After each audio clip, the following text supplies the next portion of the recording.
آج جن کے بارے میں گفتگو کر رہے ہیں انہیں اکثریت جانتی ہے جس کا اسلام کے ساتھ تعلق ہے. میری مراد مشہور نام جو ہے گفتگو پھر آگے کریں گے, نظام الدین اولیاء رحمۃ اللہ علیہ. آپ کی ولادت جو ہے وہ 1238 عیسوی میں ہوئی, جس کا اب 2013 جا رہا ہے, اور آپ کا وصال مبارک جو ہے وہ 1325 کو ہوا.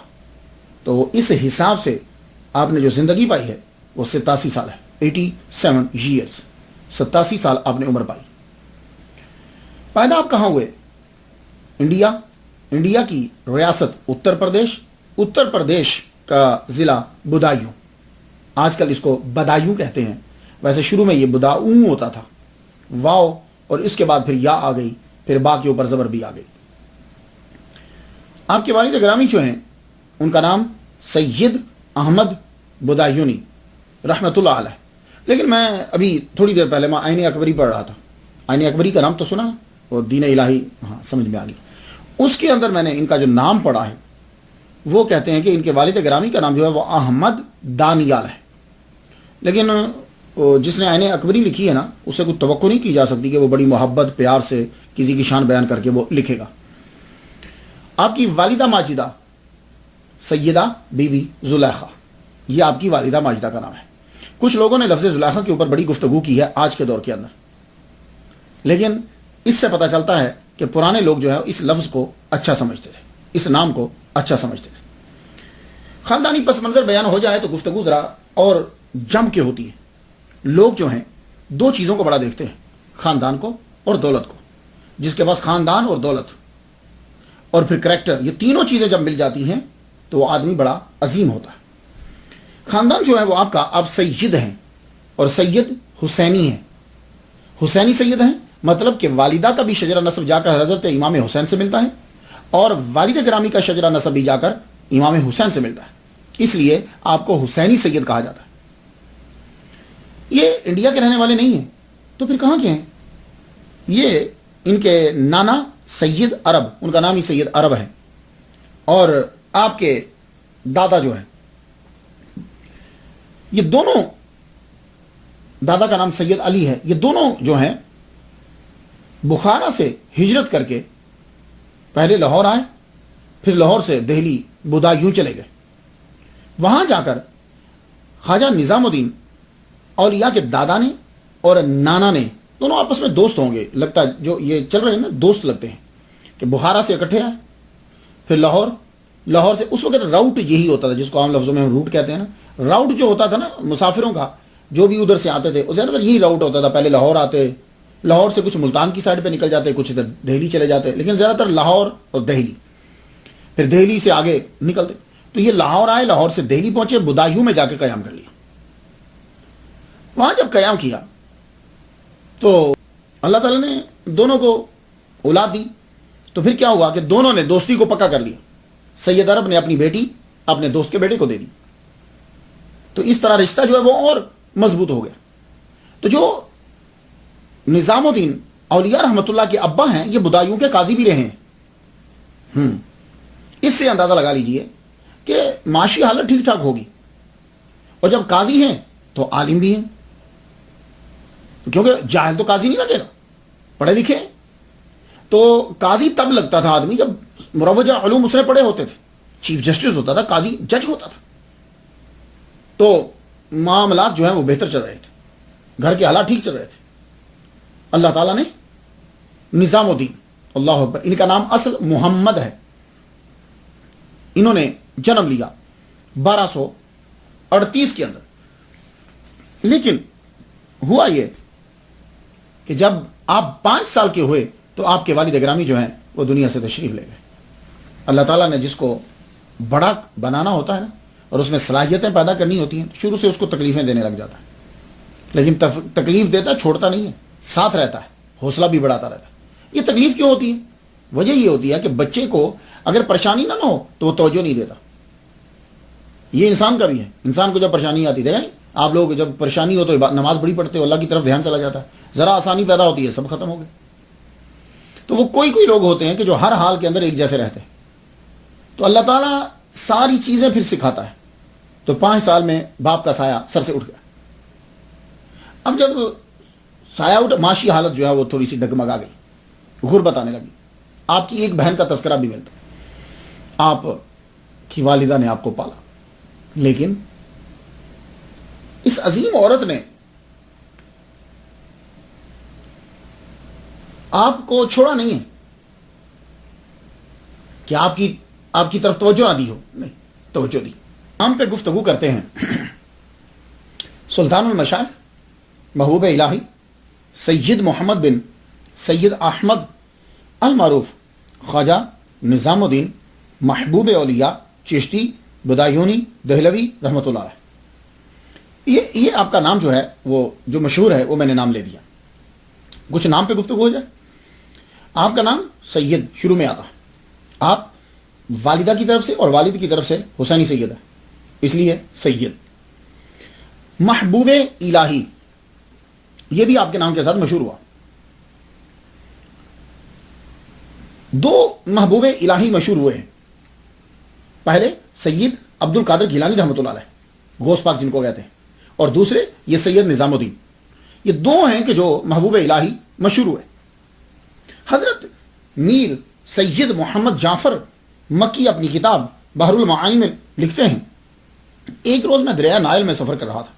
دریا نائل یا نیل جسے کہتے ہیں، دریا نیل میں سفر کر رہا تھا، کشتی میں بیٹھا ہوا ہوں. میری ملاقات حضرت خضر علیہ السلام سے ہو گئی.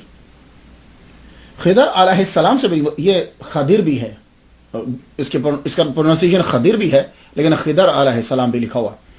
تو خضر علیہ السلام سے میری ملاقات ہوئی تو وہ کہنے لگے عبد القادر گیلانی اور شیخ نظام الدین بدایونی کو اللہ تعالیٰ نے مقام محبوبیت عطا کیا ہے. تو اس سے معلوم، اس لیے آپ محبوب الہی جو ہے وہ مشہور ہوئے کہ اللہ تعالیٰ نے آپ کو مقام محبوبیت جو ہے وہ عطا فرمایا. ایک لقب جو ہے وہ مشہور ہوا، جب اس کو سادہ طریقے سے پڑھتے ہیں تو سمجھ میں نہیں آتا. وہ کیا ہے؟ عام طور پر ہم پڑھتے ہیں نظام الدین اولیاء. نظام الدین تو ایک بندہ ہے، یہ اولیاء جمع ہے. تو میں بھی بڑا دن سوچتا رہا، جامعہ نعیمیہ میں جب میں پڑھتا تھا لاہور میں پاکستان میں، تو دروازے سے نکلتے ہوئے لیفٹ سائڈ پہ جائے تو وہاں بھی ایک مزار، ان کا نام بھی نظام الدین اولیاء ہے. وہاں میں جایا کرتا تھا. دلائل الخیرات، یہ 1984 کی بات کر رہا ہوں، جب میں نے میٹرک کی اور قدوری شریف پڑھا کرتا تھا. تو وہاں جا کر میں دلائل الخیرات پڑھتا تھا. وہ بھی میں سوچتا تھا یہ نظام الدین اولیاء بندہ ایک ہے، اولیاء کیوں ہے؟ تو میں آپ کو سمجھانا چاہتا ہوں کہ اصل میں ہوا یہ ہے کہ بیچ میں لفظ گر گیا ہے. اصل میں آپ کا نام جو ہے وہ یوں ہے، خواجہ نظام الدین محبوب اولیاء. تو محبوب اولیاء، اولیاء کے محبوب. تو اب اولیاء جو ہے وہ جمع فٹ بیٹھتی ہے، ورنہ نام تو ہونا چاہیے، اگر آپ کا ٹائٹل ہو صرف تو پھر ہونا چاہیے تھا نظام الدین ولی. یہ نظام الدین اولیاء جو ہے یہ جمع ہے. تو اصل میں یہ تھا نظام الدین محبوب اولیاء ایک. اب محبوب اولیاء جو ہیں یہ تو سمپل سی بات ہے، عام آدمی بھی سمجھ جائے گا. کیوں کہ جو محبوب الہی ہے وہ محبوب اولیاء تو ہے نا. اور اولیاء کی آپ محبوب بنے. آپ کی جب پہلی دستار بندی ہوئی، وہ دستار بندی آپ کی وہ ہے جب آپ نے قدوری پڑھی تو آپ کے استاد گرامی کہنے لگے کہ جائیے ہم آپ کو دستار باندھیں گے. آپ گھر آئے، اپنی والدہ سے بات کی، کہا ماں جی استاد دستار مانگ رہے ہیں. تو تب پگڑی بڑی مہنگی ہوتی تھی، اور پگڑی 2 قسم کی ہوتی تھی تب، ایک سوتی ایک ریشمی. ریشمی بڑے لوگ پہنتے تھے لوگ، اور سوتی سادہ لوگ غریب لوگ پہنا کرتے تھے.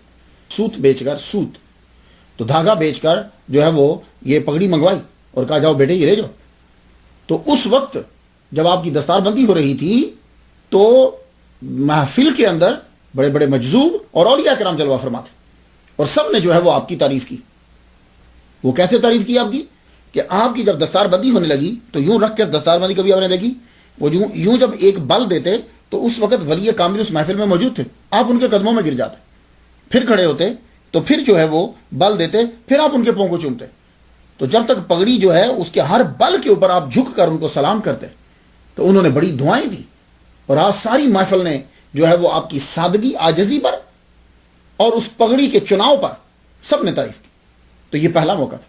پھر جب بابا فرید الدین گنج شکر رحمۃ اللہ علیہ نے آپ کو خلافت عطا فرمائی اور آپ کے سر پر پگڑی باندھی، تو تب بھی تمام اولیاء کرام جو بعد میں وقت کے روحانی دنیا کے بادشاہ تھے وہ سب وہاں موجود تھے، سب نے اپنی محبت کا اظہار کیا. تو اصل میں پھر نام کیا ہوا؟ خواجہ نظام الدین محبوب اولیاء. تو جو محبوب الہی ہے وہ محبوب اولیاء ہے.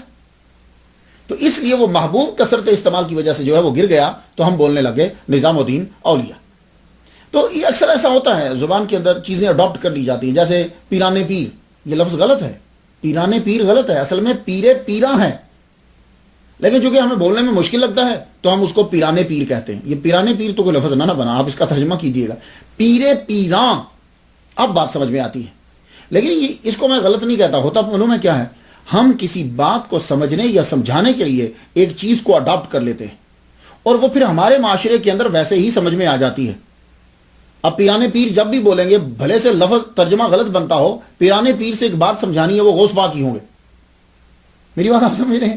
تو اس لیے میں کسی کو غلط نہیں کہتا, لیکن چونکہ آپ لوگ سن رہے ہوتے ہیں تو میں کہتا ہوں چلو جو مجھے آتا ہے, میں خود بذات خود اپنے معاشرے کے لفظ بولتا ہوں.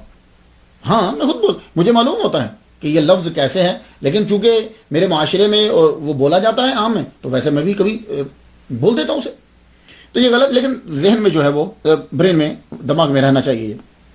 تو محبوب اولیاء, اب آپ کو سمجھ آ گئی بات. تو محبوب اولیاء جو ہے یہ آپ کو لقب عطا کیا گیا, آپ اولیاء کے تمام اولیاء کے محبوب تھے. اور ایک جگہ میں نے بڑی خوبصورت ترتیب پڑھی ہے, وہ کہتے ہیں کہ اصل میں خواجہ نظام الدین والملت والاولیاء, یعنی نظام الدین و نظام اولیاء. تو اصل میں یہاں لفظ نظام اولیاء تھا, وہ نظام گر گیا, اور بعض نے کہا محبوب اولیاء تھا, لیکن مجھے زیادہ پسند جو آیا وہ محبوب اولیاء آیا. دوسرا آپ کے ساتھ چشتی, یہ چشتی کا جو لقب ہے یہ اصل میں ایک شہر ہے, ہرات کے اندر چشت علاقہ ہے. 177 کلومیٹر بنتا ہے. افغانستان میں جائیں گے تو ہرات کے اندر جو ہے وہ جب ایسٹ کی جانب آپ جائیں گے 177 کلومیٹر, تو آپ کو یہ چشت علاقہ نظر آئے گا. سب سے پہلے جس کو چشتی کہا گیا ہے وہ چشتی خاندان کے چشتی شجرہ نسب کے اندر آپ کو ٹاپ پہ ملیں گے. ابو اسحاق شامی رحمۃ اللہ علیہ کے پیر و مرشد میں آپ کو خواجہ کریم الحق والدین علوی جو ہے, انہوں نے آپ کو کہا تم ابو اسحاق شامی نہیں ہو, تم ابو اسحاق چشتی ہو, جاؤ تم جا کے چشت میں قیام کرو, اور یہ جو لقب میں تمہیں دے رہا ہوں قیامت تک یہ لقب باقی رہے گا.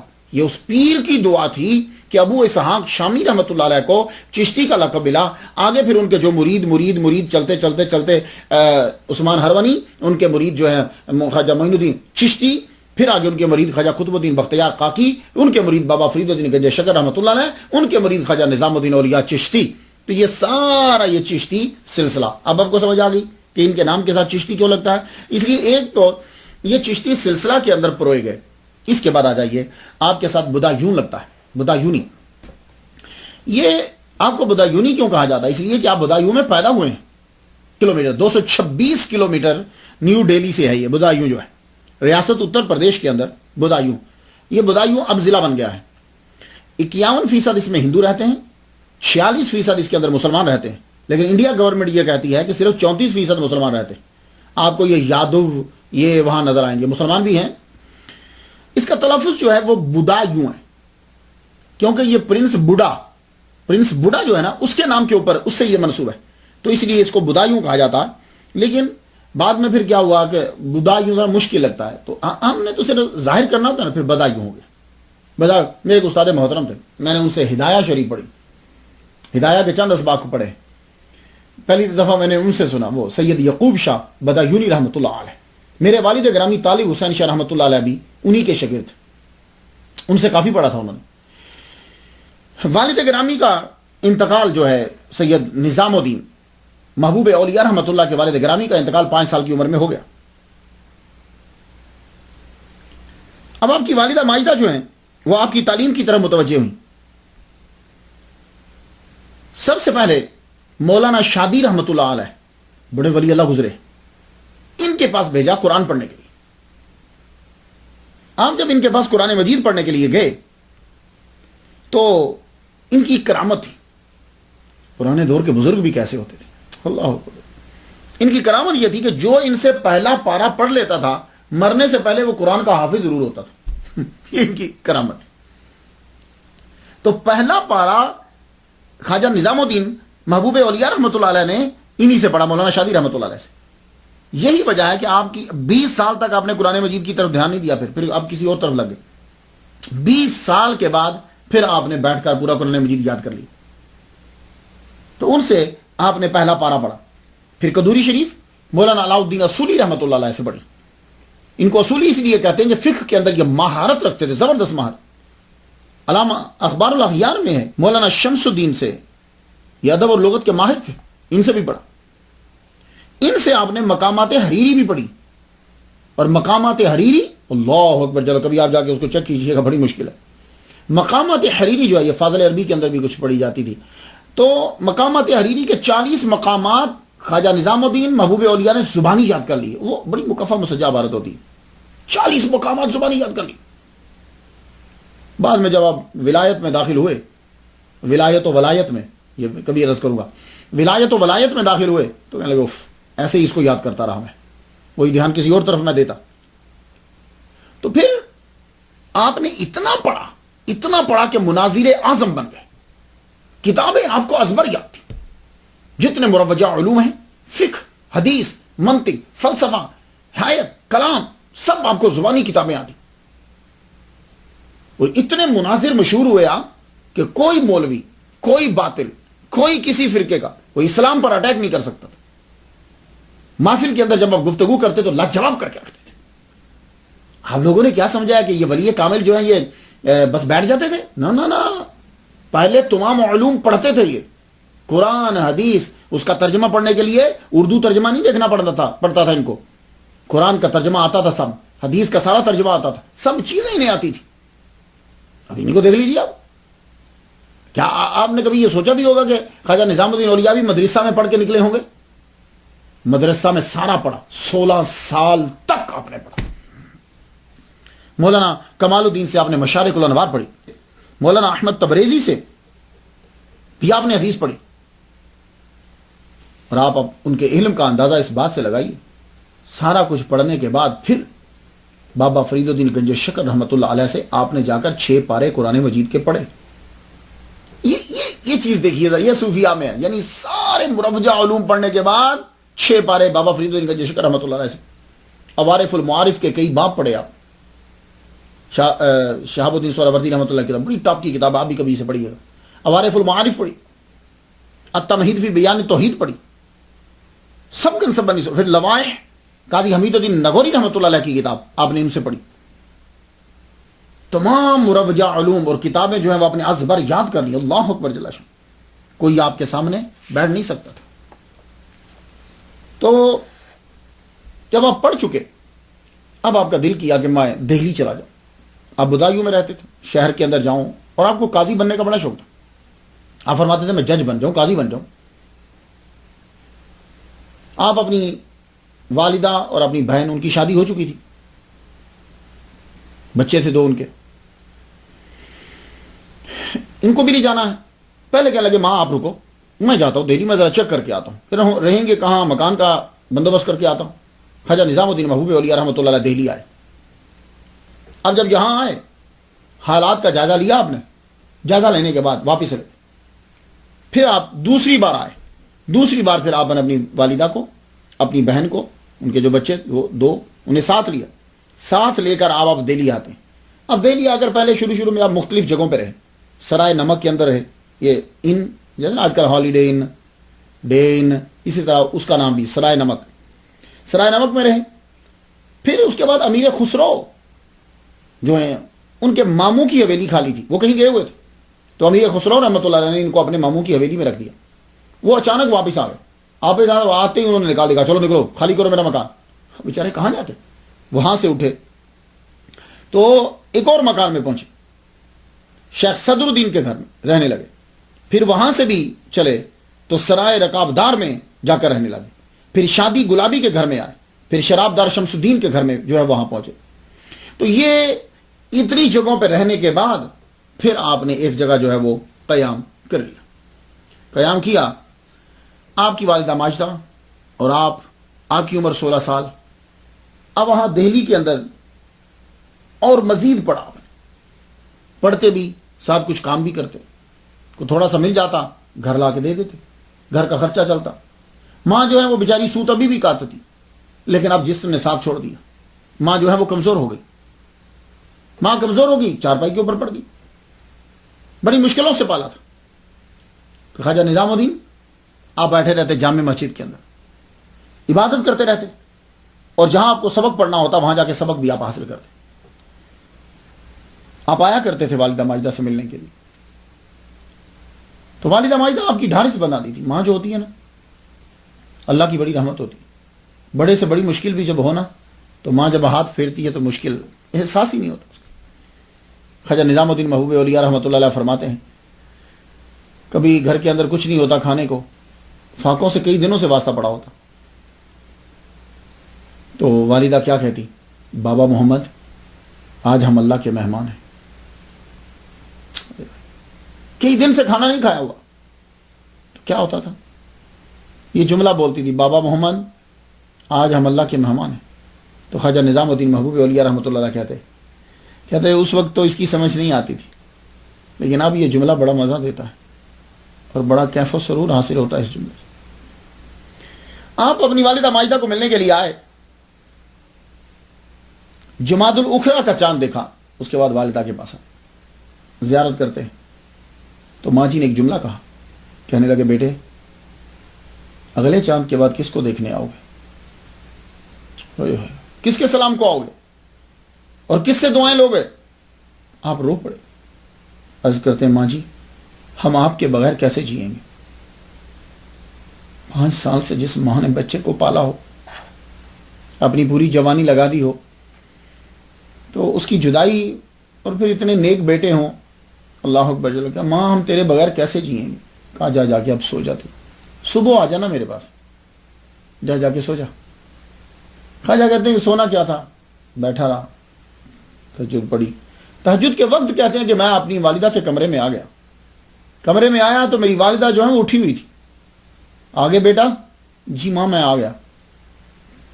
تو اپنے بیٹے کا دایاں ہاتھ پکڑا، دایاں ہاتھ پکڑ کر یوں آسمان کی جانب کر دیا، اور کہتی ہیں الہی بے کس غریب اب تیرے حوالے ہے.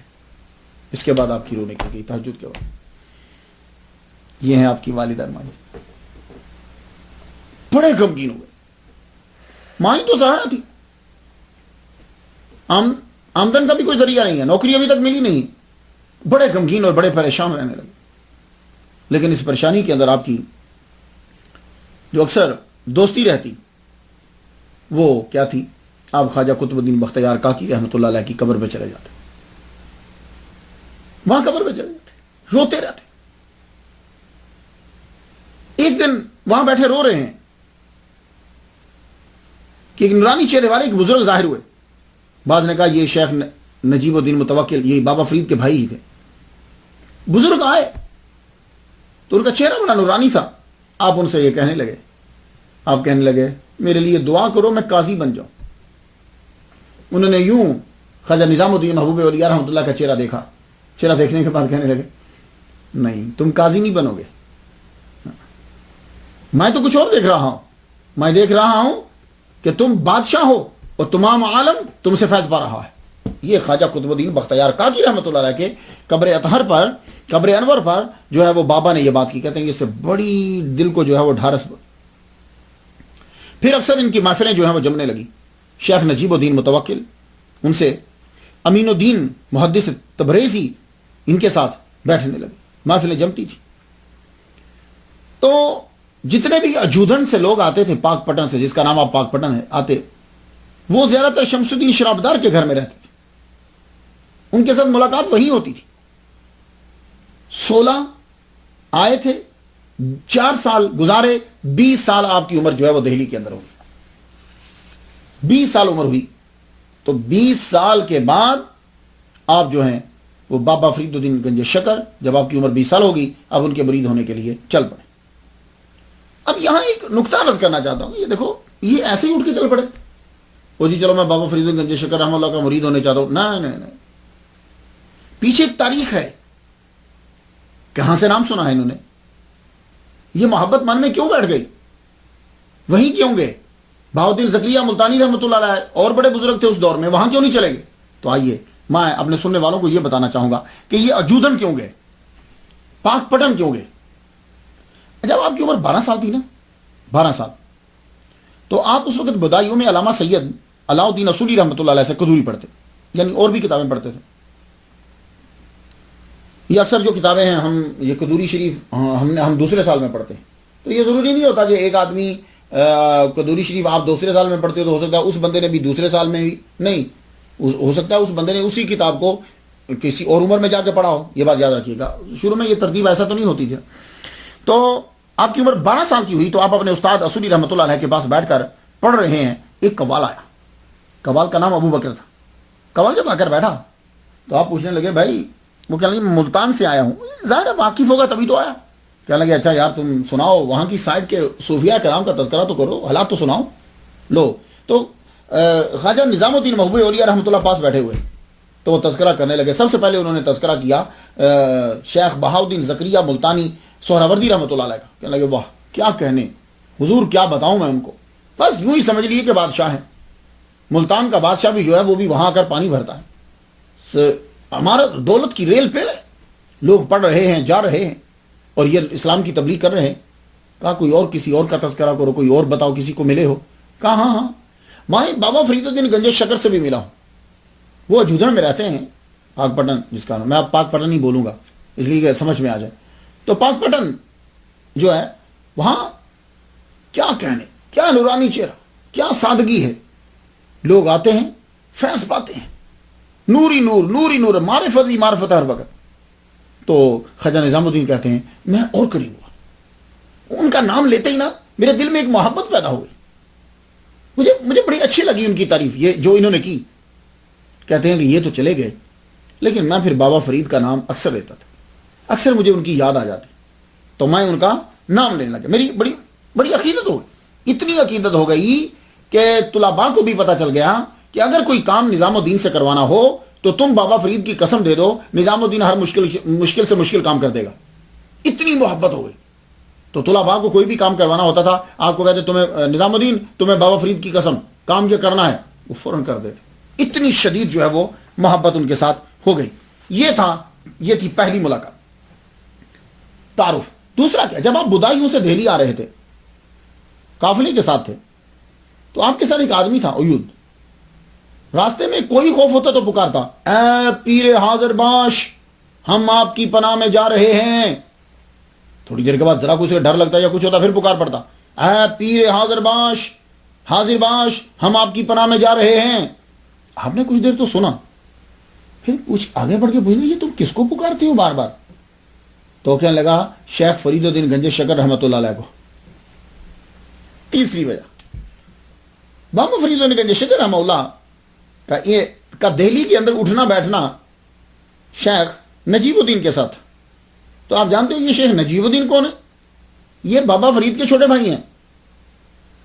اللہ اکبر جل شانہ. اور دہلی میں ایک ترک نے ایک مسجد بنائی تھی، اس مسجد کے یہ امام تھے.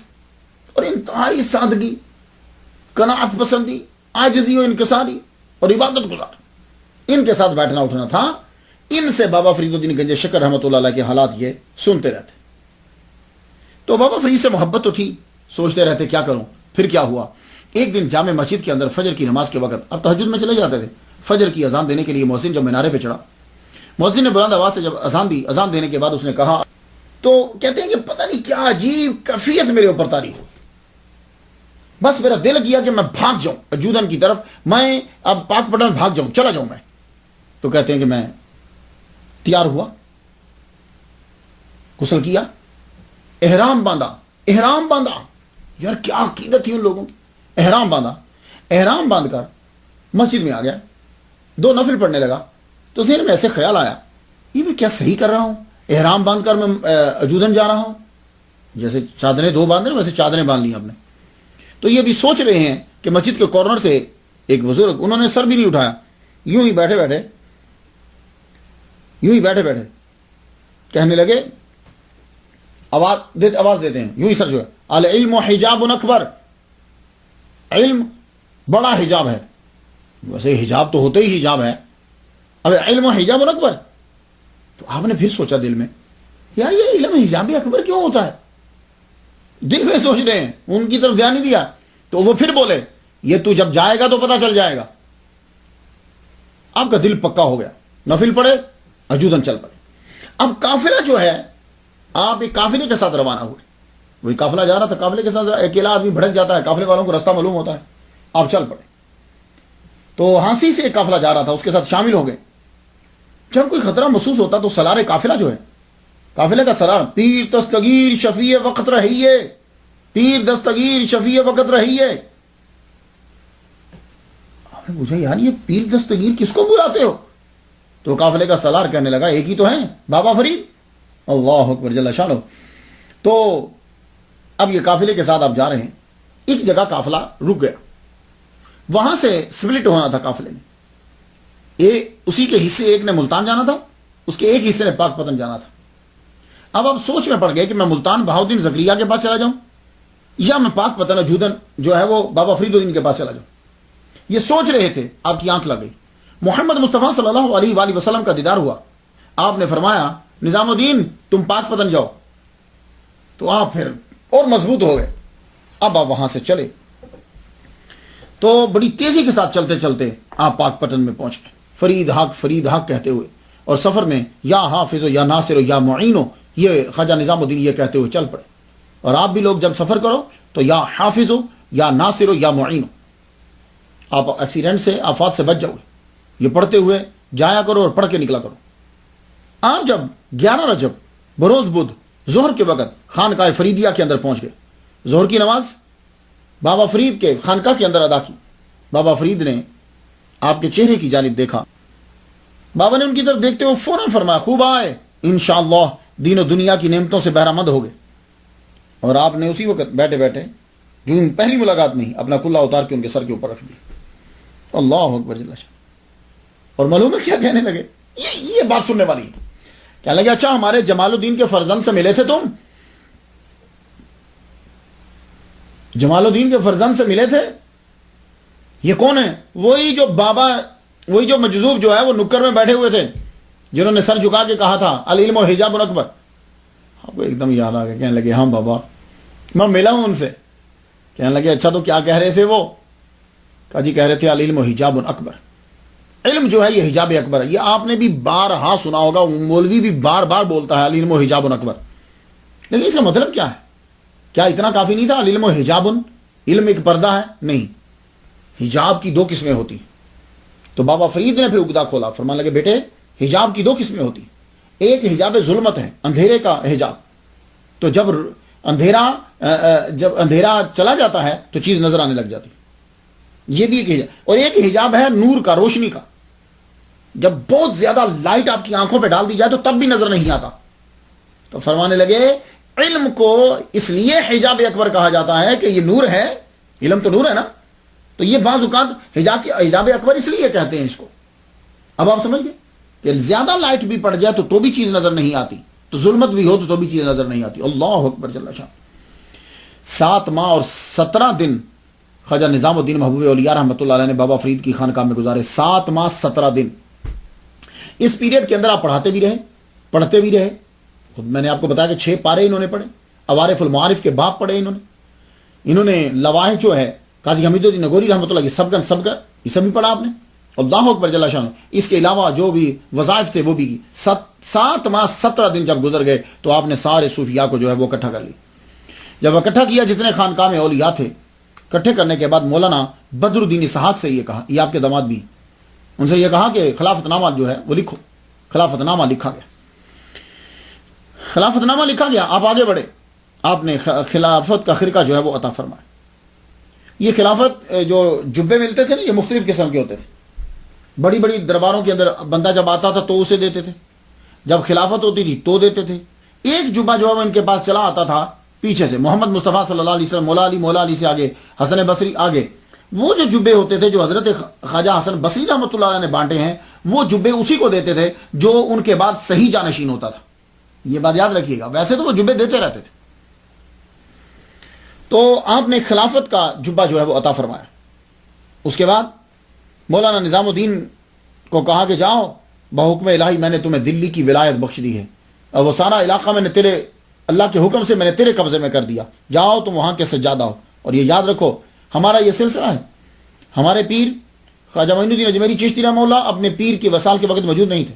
قطب الدین بختیار کاکی خواجہ معین الدین کے وصال کے وقت موجود نہیں تھے، اور میں اپنے پیر کے وصال کی وقت موجود نہیں تھا، تم بھی سن لو نظام الدین، تم بھی میرے وصال کی وقت موجود نہیں ہوگے۔ اللہ اکبر جل شانہ۔ تو آج رکو، عرس ہے، کل روانہ ہو جانا۔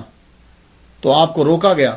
اللہ اکبر جل شانہ۔ اب یہاں ایک بات عرض کر دوں، کہنے لگے کہ جو آپ نے خلافت نامہ لکھ کر دیا تو کہا یہ جمال ہانسوی کو دکھا لینا اور دہلی میں قاضی منتخب کو بھی دکھا لینا، لیکن جس کتاب کو آپ کے مرید نے لکھا ہے امیر حسن سنجری نے، شیخ وہ کہتے ہیں فوائد الفواد کے اندر، یہ بہت ٹاپ کی کتاب ہے فوائد الفواد، یہاں میرے پاس کہیں پڑھی ہے، میں اسے پڑھ رہا تھا، فوائد الفواد، یہ دیکھیے، یہ ہاں بالکل، یہ فوائد الفواد، ملفوظات سلطان المشائخ محبوب الہی زری زربخش خواجہ نظام الدین محبوب علیہ۔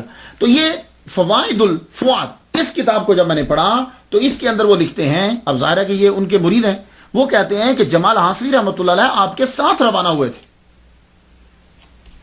تو ہو سکتا ہے کہ جو اس سلسلے کے مرید ہیں انہوں نے یہ کہہ دیا ہو کہ ہر آدمی جو ہے وہ وہاں آ کر دکھاتا تھا، لیکن سب سے معتبر کتاب جو ہے وہ یہ ہے میرے نزدیک، یہ بات یاد رکھیے، کیونکہ ان کے مرید نے لکھی۔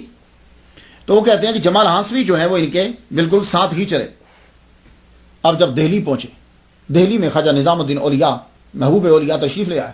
اب کبھی ادھر جائیں کبھی ادھر جائیں، مرکز تو تھا نہیں، کہاں رکتے، کہاں ٹھہرو، کبھی اس مسجد کبھی اس مسجد، سوچتے کہ میں مرکز کس جگہ کو بنا۔ ایک روز حوض خاص کے پاس بیٹھے ہوئے، حوض خاص شاہی حوض ہے، یہ حوض جو ہے آج بھی ایک تاریخی جگہ ہے، یہاں مسجد بھی ہے، مدرسہ کے بھی کچھ آثار ہیں، وہاں آپ کو اور بھی بڑی چیزیں، فیروز شاہ تغلق کا جو ہے وہ مقبرہ بھی وہاں آپ کو ملے گا اگر آپ جائیں۔ تو یہ حوض اس لیے بنایا گیا تھا کہ سی فورٹ جو ہے اس کے باسیوں کو پانی مل جائے، اس قلعے کے لوگوں کو پانی پینے کو میسر آ جائے۔ تو اب تو یہ علاقہ اور جگہ یہ ساری اگر آپ دیکھیں، یہ دیکھیے ذرا آثار قدیمہ کے اندر نہیں ہے سب۔ تو آپ اس حوض کے ایک باغ میں بیٹھے ہوئے ہیں ساتھ ہی، اور وہاں دعا کرتے ہیں کہ یا اللہ تعالیٰ مجھے بتا کہ میں کہاں جاؤں، میں کس جگہ کو اپنا مرکز بناؤں۔ تو جب آپ نے یہ دعا کی تو القاء ہوا کہ تم غیاس پور تمہاری جگہ ہے، وہیں جا کے تم اپنا مرکز بنا۔ اور یہ غیاس پور جو ہے وہ حوض خاص سے تقریباً 11 کلومیٹر دور ہے۔ غیاس پور جو ہے یہ چھوٹا سا گاؤں تھا، غالب امکان یہی ہے کہ غیاث الدین بلبن کے نام پہ بنایا گیا، اسی نے بنوایا ہوگا یا اس کا نام رکھ دیا گیا، تو غیاث پور اس کا نام رکھا گیا۔ اور آج اب غیاث پور نہیں ہے، اس کا نام جو ہے وہ بستی نظام الدین ہے۔ یا اب آپ جائیں گے تو بہت خوش ہوں گے، گنجان آباد ہے، لوگ رہتے ہیں، اب خیر بڑی مشہور ہوگی۔ اب تو نظام الدین، حضرت نظام الدین ریلوے اسٹیشن بھی ہے، دلی کے 5 بڑے اسٹیشنز میں، ریلوے اسٹیشن میں اس کا شمار ہوتا ہے، حضرت نظام الدین، اس کا نام ہی ہے حضرت نظام الدین۔ تو بستی نظام الدین، یہاں آپ نے آ کر ڈیرا لگا لیا، جہاں آپ آئیں، یہاں جب ڈیرا لگایا آپ نے تو آہستہ آہستہ، پہلے تو یہاں کچھ نہیں تھا، پھر آہستہ آہستہ یہاں لوگوں کی توجہ آنے لگ گئی، مرکوز ہوئی، مبذول ہوئی، عمرا، بڑے بڑے بادشاہ، سلط جتنے بھی تھے امیر لوگ وہاں آنے لگ گئے۔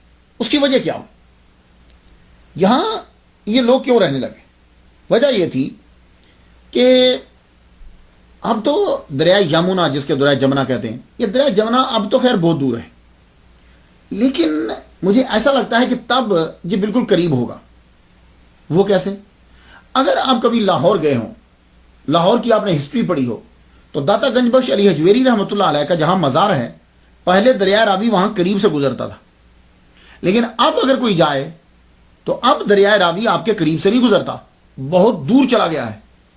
تو جو اس دور کا مورخ ہوگا وہ تو یہی لکھے گا نا، دریائے راوی کے کنارے پہ آپ نے ڈیرا لگایا، لیکن اب اگر کوئی کہے کہ دریائے راوی کے کنارے پہ ڈیرا لگایا تو اب دریائے راوی نہیں ہے، وہ پیچھے چلا گیا ہے۔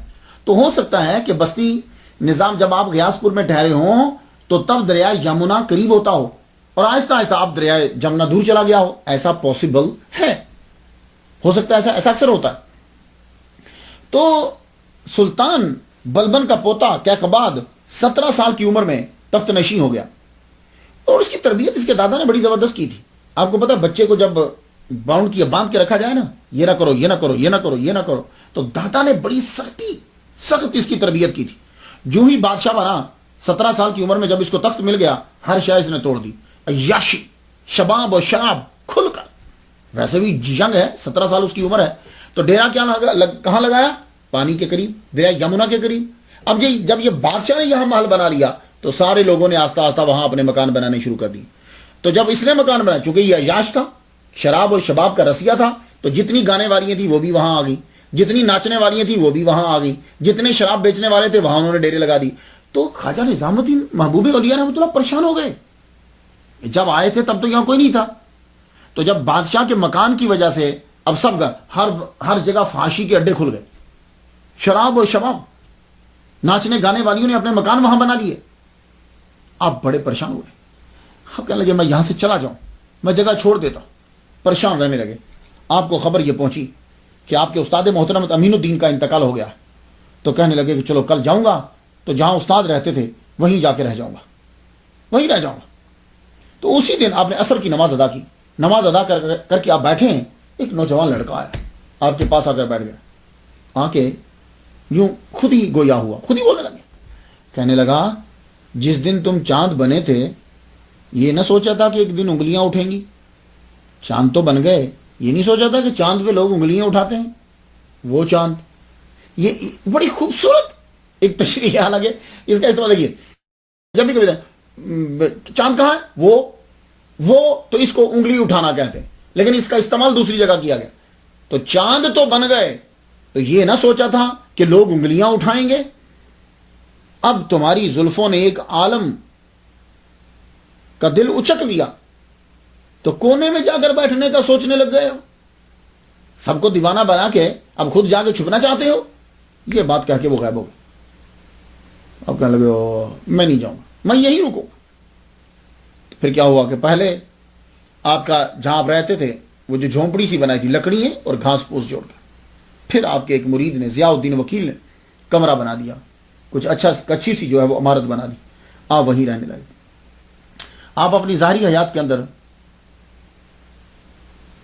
10 مرتبہ اپنے پیر کی زیارت کرنے کے لیے گئے. 3 مرتبہ ان کی ظاہری زندگی میں, 7 مرتبہ جو ہے وہ ان کے وصال کے بعد آپ نے. آپ کیا کرتے تھے, رجب کو آپ سفر شروع کر دیتے تھے دہلی سے, رمضان جو ہے وہ وہاں گزارتے اپنے پیر و مرشد کے پاس, شوال یا ذوالقعدہ میں آپ واپس تشریف لے آتے. خواجہ نظام الدین محبوب اولیاء رحمۃ اللہ علیہ نے شادی نہیں کی. کیوں نہیں کی؟ اس کی وجہ یہ ہے کہ آپ کے پیر و مرشد نے فرما دیا تھا کہ تم نے ساری زندگی مجرد گزارنی. یہ خیر ان کے اپنے نکات ہیں. اور آپ کی تاب فرمانی اور اخلاص کے لیے یہی جملہ کافی ہے جو بابا فرید نے پیر نے اپنے مرید کے لیے بول دیا. بابا فرید نے محبوب الہی کے لیے فرمایا, مرید اور بیٹا ایسا راسخ ہونا چاہیے جیسا نظام الدین ہے. یعنی بیٹے کو اور مرید کو اس طرح راسخ ہونا چاہیے کہ جیسا نظام الدین ہے. آپ نے جب غیاث پور کے اندر ڈیرا لگا لیا تو ایک بات یاد رکھنا, پیسے کے بغیر دنیا کے کام نہیں چلتے. یہ کوئی جتنی مرضی ڈسکس کر لے میرے ساتھ, لیکن جملہ آخرکار یہی ہے, پیسے کے بغیر نظام نہیں چلتا. دولت ہونا ضروری ہوتی. اب دولت ایک پانی کی طرح ہے. کشتی پانی کے اوپر رہے تو بچاؤ ہے, پانی کشتی کے اندر آ جائے تو تباہی ہے. تو دولت کی مثال یہی ہے. اگر یہ تابع رہے شریعت کے تو اس سے بڑھیا چیز کوئی نہیں. اور جب یہ بندے کے اندر گھس جاتی ہے پانی کی طرح, بندہ مر گیا. تو بھائی دیکھو, دولت بہت ضروری. حضور صلی اللہ علیہ وآلہ وسلم نے حضرت عثمان غنی کو جو دعا دی تھی کہ جاؤ آج کے بعد تم جو چاہو کرو, وہ کب دی تھی؟ جب انہوں نے چندہ دیا تھا. تو پیسے تھے. جنت کب بیچی تھی؟ جب انہوں نے زمین خرید کر مسجد کے نام لگا دی. تو زمین خریدی پیسوں سے تھی نا. تو پیسے دولت کا ہونا بہت ضروری ہوتا ہے. لیکن اس کا مطلب یہ نہیں ہے کہ دولت کو حرام طریقے سے کماؤ. حلال رزق کا جس کو قرآن مجید خیر کہتا ہے ہونا ضروری. اب نظام الدین اولیاء رحمۃ اللہ علیہ نے جب ڈیرا لگایا, 3 4 دن فاقے سے گزرے. کھانے کو ملی کچھ نہیں. کتنے دن گزر جاتے, کھانے کو کچھ نہیں ہوتا. ایک دن کیا ہوا, 3 4 دن گزر گئے.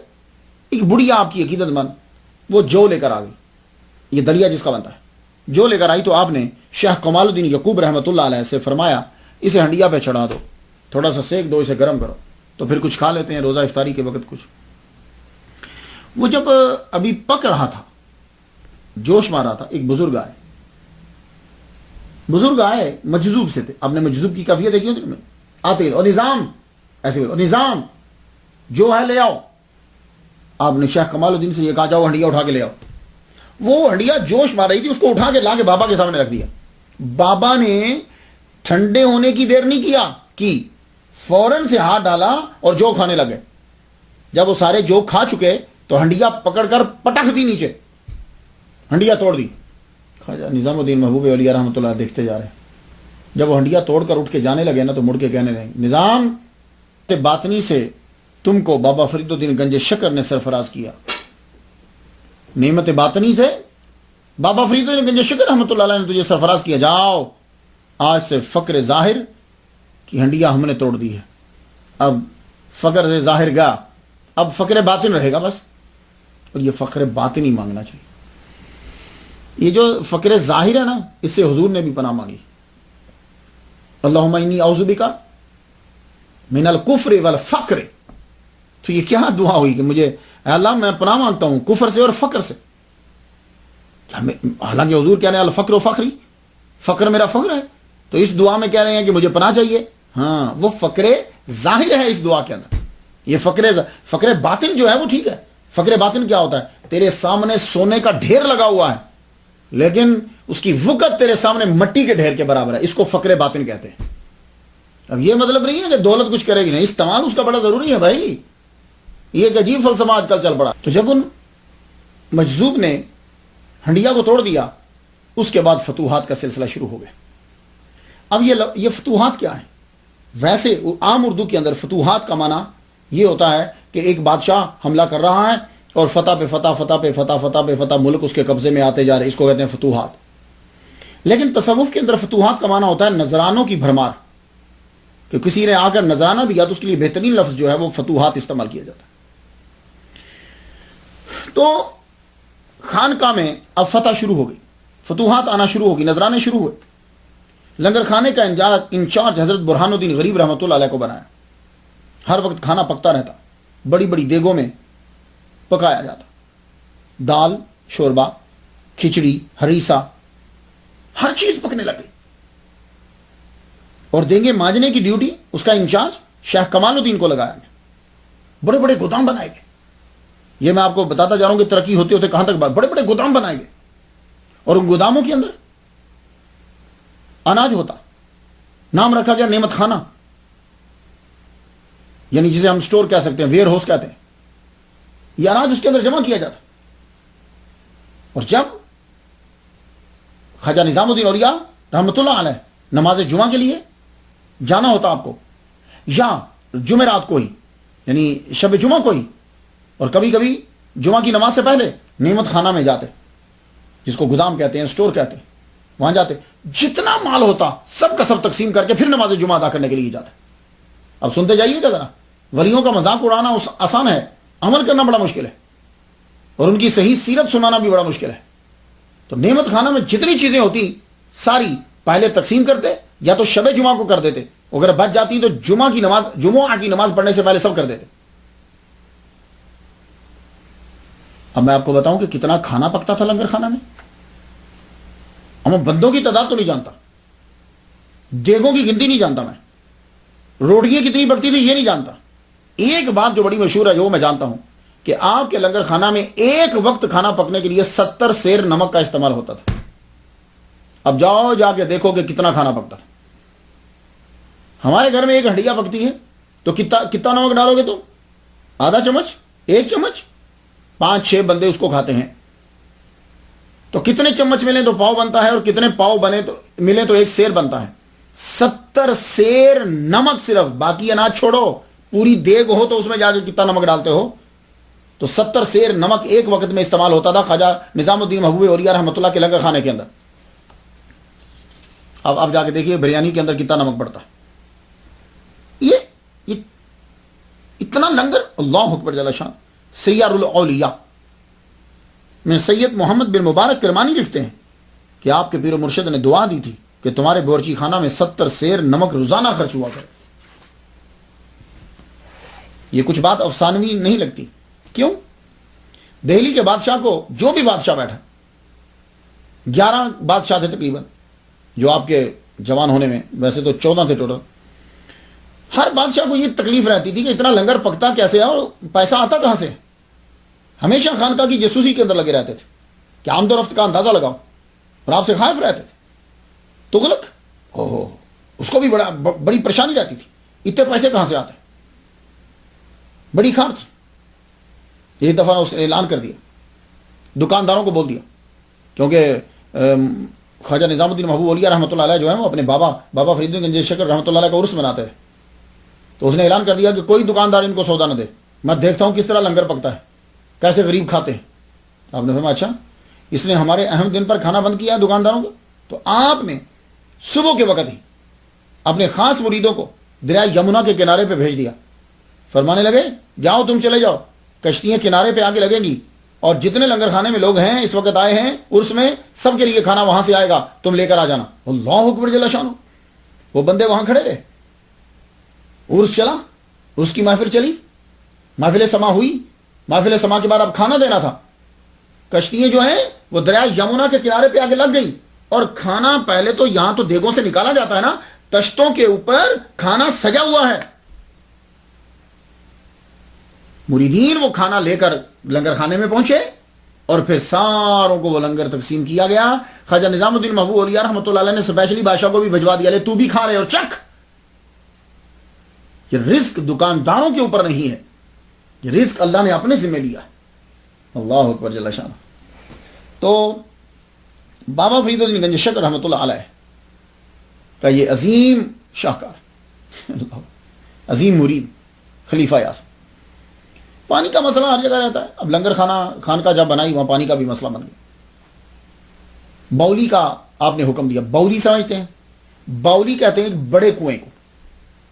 وہ پکا بڑا کنواں بنایا جاتا ہے اور اس کے اندر سیڑھیاں لگائی جاتی ہیں، سیڑھیوں کے ذریعے سے آدمی نیچے اترتا ہے. اس کو کنواں نہیں کہتے، اس کو باولی کہتے ہیں.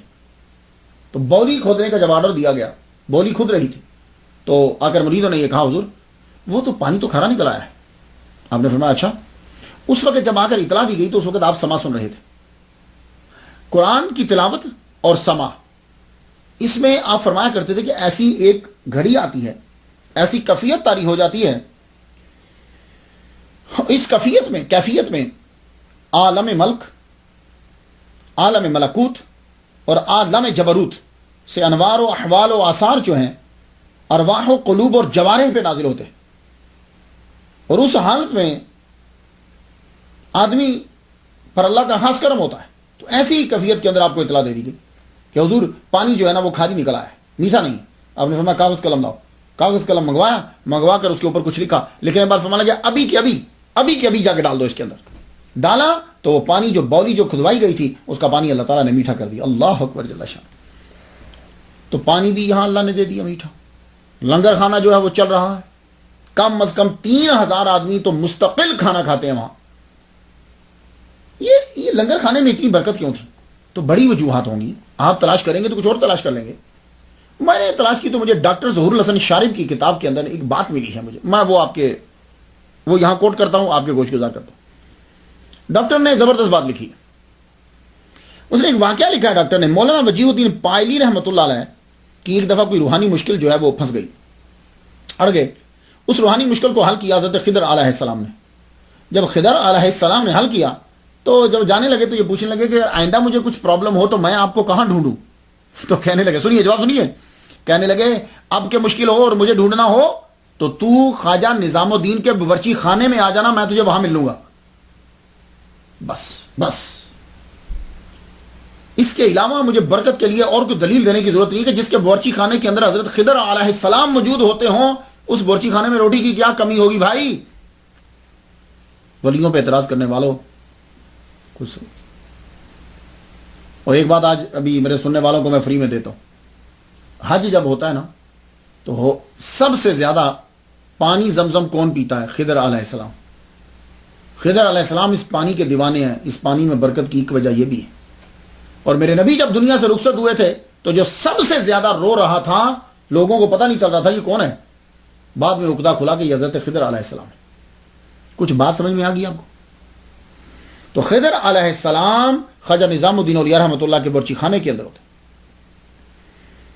جس کے لنگر خانہ میں یہ ہوں گے وہاں 70 سیر نمک کیوں نہیں استعمال ہوتا ہو؟ آپ کی خانقاہ نے اسلام کے لیے بڑی خدمات دی۔ یہاں صرف لوگوں کو روٹی نہیں ملتی تھی، آپ سمجھتے ہو کہ روٹی 3000 بندہ کھا رہا ہے۔ خواجہ نظام الدین اولیاء خود زبردست مناظر، زبردست علامہ، زبردست پیر اور زبردست نظام چلانے والے ناظم۔ آج میں خدا کی قسم اٹھا کے کہتا ہوں، یہ جتنی خانقاہوں والے ہیں، بڑے بڑے پیر ہیں، وہ ان کے سسٹم کو، نظام الدین کے نظام کو لے لیں، پھر ان کا وہی دور شروع ہو جائے۔ تاریخ فیروز شاہی میں ضیاء الدین برنی لکھتے ہیں، آپ کی خانقاہ ہر خاص و عام، نیکوکار، گناہگار، امیر و فقیر کے لیے کھلی رہتی۔ ایک مرکز تھا، یہ بندے آتے رہتے تھے، لگتا تھا بادشاہ یہ ہیں، اللہ اکبر جل شان۔ اور آپ نے ایک سسٹم بنا دیا تھا، کیونکہ آپ جس جگہ رہتے تھے آپ کو معلوم ہے وہاں تو آئی فون نے اڈا لگا لیا کہ ناچنے گانے والے، فاشی، سب شراب، سب بڑے سے۔ آپ نے توبہ کا دروازہ کھول دیا۔ جب اللہ تعالیٰ نے کہا تو آؤ توبہ کرو اللہ کے سامنے، جرم سرعام کیا ہے تو توبہ سرعام کرو، جرم چھپ کے کیا ہے تو توبہ چھپ کے کرو، آؤ توبہ کرو۔ لوگ آتے، توبہ کرنے کے لیے آتے، آپ ان کو توبہ کراتے۔ بیعت کا دروازہ بھی کھول دیا آپ نے، بند نہیں کہا آؤ بیعت کرو، توبہ کرو۔ لوگ جو ہے وہ آتے، گناہوں سے توبہ کرتے، آپ ان کو ایک مسواک دیتے، جاؤ دانتوں کی صفائی کرو۔ بعض کو آپ جبے بھی دیتے۔ اب لوگ آپ کے پاس توبہ کے لیے آتے، اور جب ایک دفعہ توبہ کر جاتے تو پھر وہ گناہ کرتے ہوئے شرماتے کہ رسوائی ہوگی ہماری۔ اور غیاث پور جہاں آپ قیام فرما رہے ہیں وہاں تک آنے کے لیے رستے میں ذرا آپ سنتے جائیں، ہمارے ہاں ولیوں کا کنسپٹ کچھ اور ہے۔ آپ کے مرکز تک رستے میں تھوڑے تھوڑے وقفے کے اوپر چبوترے آپ نے بنوا دیے، تھڑے وہ چبوترا بنوا دیا اور اس کے اوپر چھپر ڈال دیا، اور ہر چبوترے کے اوپر ایک حافظ اور ایک خادم مقرر کر دیا۔ اور اگر چبوترا بڑا ہوتا تو اس کے ساتھ ایک کنواں بھی کھدوا دیا، وہاں پانی جو ہے وہ رکھا ہوتا کہ جو لوگ ریاض پور میں آ رہے ہیں، مرکز میں آ رہے ہیں، رستے میں اگر ان کو نماز پڑھنا ہو، اگر ان کو کوئی پڑھنا ہو تو ایک امام بھی موجود رہے اور ایک خادم بھی موجود رہے ان کو وضو کروانے کے لیے۔ سنتے جائیے، آپ ذرا سنتے جائیے، صرف قوالی اور امیر خسرو ہی نہیں ہے، جگہ جگہ کے اوپر آپ نے وہ بنا دیا۔ اور پھر اللہ اکبر جل شانہ، لوگوں میں گفتگو کیا ہوتی تھی جب آپ کے مریدین اور دوسرے لوگ آپس میں باتیں کرتے تھے؟ یہ حضرت خواجہ نظام الدین اولیاء رحمۃ اللہ علیہ کی اثر ہے۔ باتیں کرتے تھے، ہاں بھائی اشراق کی نماز کس وقت ہوتی ہے، چاش کی نماز کس وقت ہوتی ہے، اوابین کے کتنے نوافل ہوتے ہیں، یہ ایک دوسرے کے ساتھ ایسی گفتگو ہوتی تھی۔ اللہ اکبر جل شانہ۔ اور سخاوت کا عالم کیا تھا؟ جب فتوحات جاری ہوئی تو کیا خواجہ نظام الدین اپنے بچوں کو دینے لگ گئے؟ بچے تو خیر ان کے دین، یعنی جو ان کے بہن کے بیٹے ہیں، کیا اپنے دوستوں کو دے؟ نہیں، سب کو بانٹتے ہیں۔ آپ کا طریقہ کار یہ تھا کہ آپ خواجہ قطب الدین بختیار کاکی رحمۃ اللہ کے قبر انور پر ضرور جایا کرتے تھے۔ بچپن میں بھی جاتے تھے، جوانی میں بھی جاتے تھے، اب بھی جانے لگے۔ اور جب آپ جاتے تھے تو آپ کے ساتھ اشرفیوں کی بیل گاڑی ہوتی تھی۔ یہ کوئی افسانوی نہیں ہے، حقیقت کے اندر ہے۔ وہ بیل گاڑی آپ نے دیکھی ہے، اس کے اوپر کوائنز اور سکے لدے ہوئے ہوتے تھے، اور آپ کے جانے سے پہلے وہ جو عورتیں جو رستے میں بے پردہ بیٹھی ہوتی تھیں ان کو دے دیے جاتے، یہ لو یہ لو یہ لو، یہ سکے لو یہ سکے لو، تو وہ ایک دم سے چھپ جاتی، پردے میں ہو جاؤ پردے میں ہو جاؤ پردے میں ہو جاؤ، رستے میں بانٹتے ہوئے آپ چلے جاتے۔ ایک مرتبہ غیاث پور میں آگ لگ گئی، آگ لگی، مکانات جل گئے، اور آپ نے جتنے لوگوں کے مکانات جلے تھے سب لوگوں کو نئے کپڑے دیے اور ہر ایک کے اندر غلہ پہنچایا جب تک کہ وہ اپنے پاؤں پہ کھڑے نہیں ہو گئے۔ لو سنو، یہ ہے نظام الدین اولیاء۔ ہم لوگوں نے پتہ نہیں کیا ولیوں کا کانسیپٹ دنیا کے اندر مشہور کر دیا۔ ان جیسا نظام تو دنیا کے پاس نہیں ہے، ان جیسا نظام تو بادشاہ لوگ کرتے ہیں، جیسا یہ اولیاء کرام کرتے تھے وہ ہم نے بتایا نہیں۔ قوالی بتا دی، قوالی ان کے ڈیرے پہ لگا دی۔ اور سخاوت کا یہ عالم، اللہ اکبر جل شانہ، کسی کو فرماتے تھے۔ اب جملہ ذرا سنیے گا یہاں، ایک خراسانی تھا، وہ مال لایا کرتا تھا، اس نے 700 سمجھانے کے لیے آپ کو کرتا ہوں، آپ کی کرنسی کے 700 روپے بڑے جو نوٹ ہوتے ہیں وہ سمجھ لیجیے، آپ سمجھیں، 700 مار ڈالے، دے نہیں رہا تھا، تو بورچی کے خانے کے انچارج خواجہ اقبال نے پکڑ لیا، پکڑ کے باندھ دیا، اس کو رسیوں سے باندھ دیا۔ 700 بہت رقم ہوتی ہے، جب باندھ دیا اسے تو خواجہ نظام الدین محبوب اولیاء رحمۃ اللہ علیہ کا گزر ہوا وہاں سے، تو ان کو دیکھ کے چیخ پڑا اونچی آواز سے تاکہ میری جان چھوٹ جائے۔ آپ اس کے پاس گئے، کہنے لگے کیا ہوا؟ خواجہ اقبال ساتھ ہی تھے، کہنے لگے حضور اس نے 700 تک کے دے رہے ہیں، ابھی تک دے نہیں رہا، یہ ہمارے مار گیا ہے، پیسے نہیں دے رہا۔ ذرا جواب سنیے گا۔ فرمانے لگے یہ سب اللہ کا مال ہے، یہ اللہ کے بندے ہیں، کچھ میں کھاتا ہوں، کچھ تم کھاتے ہو، کچھ اس بیچارے نے بھی کھا لیا، تو کون سا غضب ہو گیا؟ سخت سرزنش کی اور فرمانے لگے سنو آج کے بعد تم نے کسی بندے کو مارنا نہیں، کسی بندے کو سزا نہیں دینی. کیوں؟ یہ لنگر خانہ، بورچی خانہ، یہ مال، یہ سارا کچھ جو یہاں آتا ہے یہ میرا نہیں ہے، یہ اللہ کا ہے، تو اللہ کے بندوں کا ہے بس. تو آج کے بعد تو کسی کو سزا نہیں دے گا. اللہ اکبر جل شانہ. افسوس کا مقام ہے کہ خواجہ نظام الدین محبوب اولیاء نے بستی نظام کو چشتیہ سلسلے کا مرکز بنا دیا. یہاں سے آپ دور دراز قافلے بھیجا کرتے تھے جو جا کر دنیا میں تبلیغ کرتے تھے. ملتانی حضرت سید حسین، یہ گجرات میں بھیجا ان کو، جاؤ جا کے تبلیغ کرو. انہوں نے وہاں جا کے مرکز بنایا. شیخ علامہ کمال الدین کو احمد آباد بھیجا، جاؤ جا کے وہاں مرکز بنایا انہوں نے. مولانا فخر الدین زرادی کو بنگال بھیجا، بنگال، بہار، جون پور میں جا کے انہوں نے مرکز بنایا. صرف دکن کے اندر تبلیغ کرنے کے لیے آپ نے 700 جید علامہ کو بھیجا جو آپ کے خانقاہ کے اندر رہتے. 700 آدمی صرف دکن میں بھیجے. کیا بتاؤں، ہم نے خود ہی اپنے اولیاء کرام کو رسوا کیا ہے، لوگوں کو بولنے کا موقع دیا. 700 علامہ صرف دکن میں بھیجے آپ نے. اللہ الدین حسن حاکم دکن نے، آپ کے پہلے دکنی خلیفہ برہان الدین غریب رحمۃ اللہ علیہ، وہ دیوانہ اور ماننے والا تھا. اصالہ ثواب کے لیے 5 من سونا اور 10 من چاندی مختلف اشکال میں غربا میں تقسیم کی. اللہ اکبر جل شانہ. اندازہ کیجیے آپ یار، 5 من سونا جو ہے وہ غریبوں میں تقسیم کر دی. مالوہ میں آپ نے قافلہ بھیجا، شیخ وجیہ الدین یوسف، انہوں نے وہاں جا کے مرکز بنایا. پنجاب کے اندر قطب الدین منور کو بھیجا، یہ شیخ جمال الدین ہانسوی کی اولاد سے، آج کل یہ ہریانہ کے اندر آتا ہے علاقہ. اور بستی نظام جہاں دربار ہے وہاں اپنے جماعت خانہ بھی تعمیر کروایا اور عمارت تعمیر کروائی. اس کے بہت سے ستون تھے، ستونوں کے ساتھ جو ہے درویشوں کے بستر لگے ہوئے تھے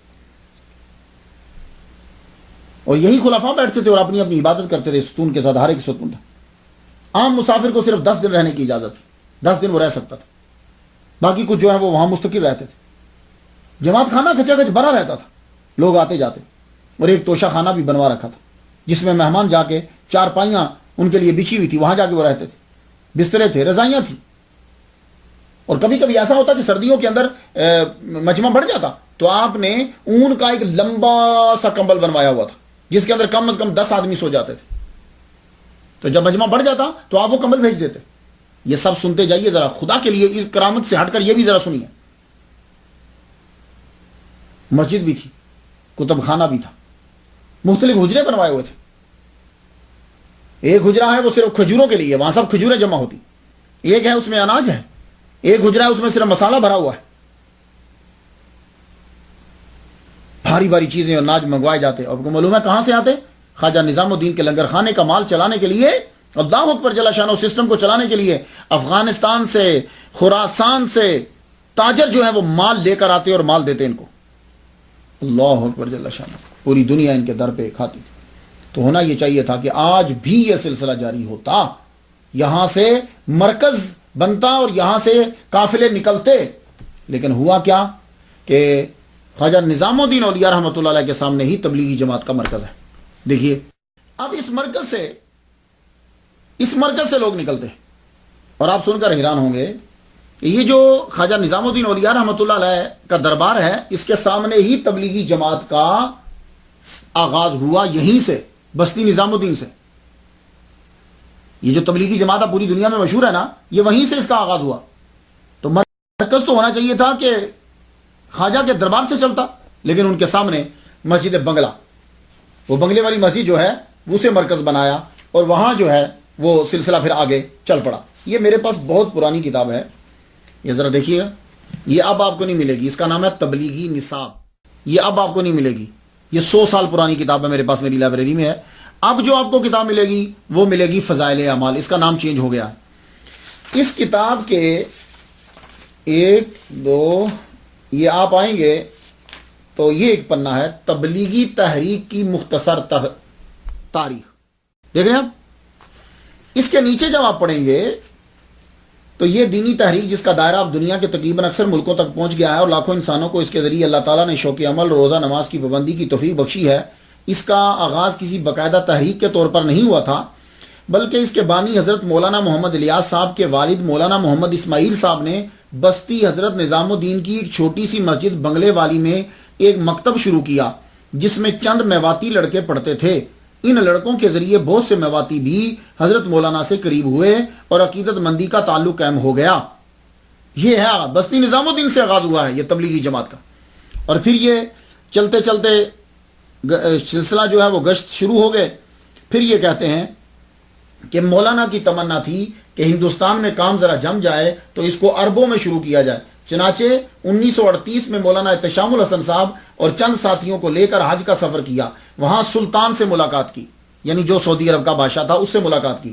مولانا احتشام الحسن نے اس کا طریقہ کار قلم بند کر کے وہاں کے شیخ الاسلام کو بھی پیش کیا، سعودی عرب کے مولوی جو بڑا تھا عالم، اور بھی متعدد اہم لوگوں سے ملاقاتیں ہوئیں۔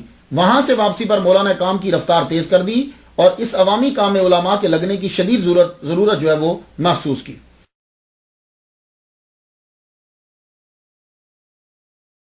دیکھا آپ نے؟